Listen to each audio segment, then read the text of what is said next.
Guys మీరు ఇప్పటికే చాలా రకాల బిర్యానీ మేకింగ్స్ వీడియోస్ అనేది చూసిండొచ్చు, ఈవెన్ మీరు చేసిండొచ్చు కూడా. బట్ నేను మీకు ఈరోజు చూపించబోయేది మాత్రం మేకలాస్ బండారి రెస్టారెంట్ వాళ్ళు చేస్తున్న బిర్యానీ మేకింగ్. వీళ్ళు చాలా డిఫరెంట్గా వీళ్ళు యూజ్ చేసిన ఇంగ్రీడియంట్స్ కానీ వీళ్ళు చేసిన విధానం కానీ చాలా క్లారిటీగా చూపిస్తున్నాను. వీడియో ఎక్కడ స్కిప్ చేయకుండా చూడండి.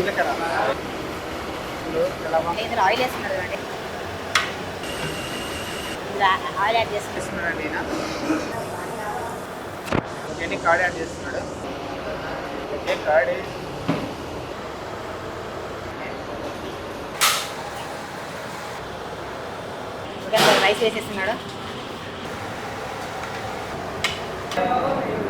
రైస్ అనేది బాగా ఉడికిన తర్వాత ఓకే ఇందులో వేసాడు.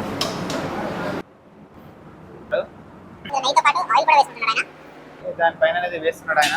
కేసరి అంటున్నాడండి, కేసరి వేస్తున్నాడు. ఫ్రైడ్ ఆనియన్ వేసాడండి దానిపైన. ఓకే అండి, క్లాత్ పెట్టేసి ఇంకా దానిపైన ఇక క్లోజ్ చేసేస్తారు. దానిపైన ఏమైనా పెట్టేసేయాలి. ఇక హాఫ్ అన్ అవర్ ఇది బాగా దమ్ చేసిన తర్వాత ఫైనల్ గా మేకలాస్ స్పైసీ బండారు వాళ్ళ బిర్యానీ రెడీ.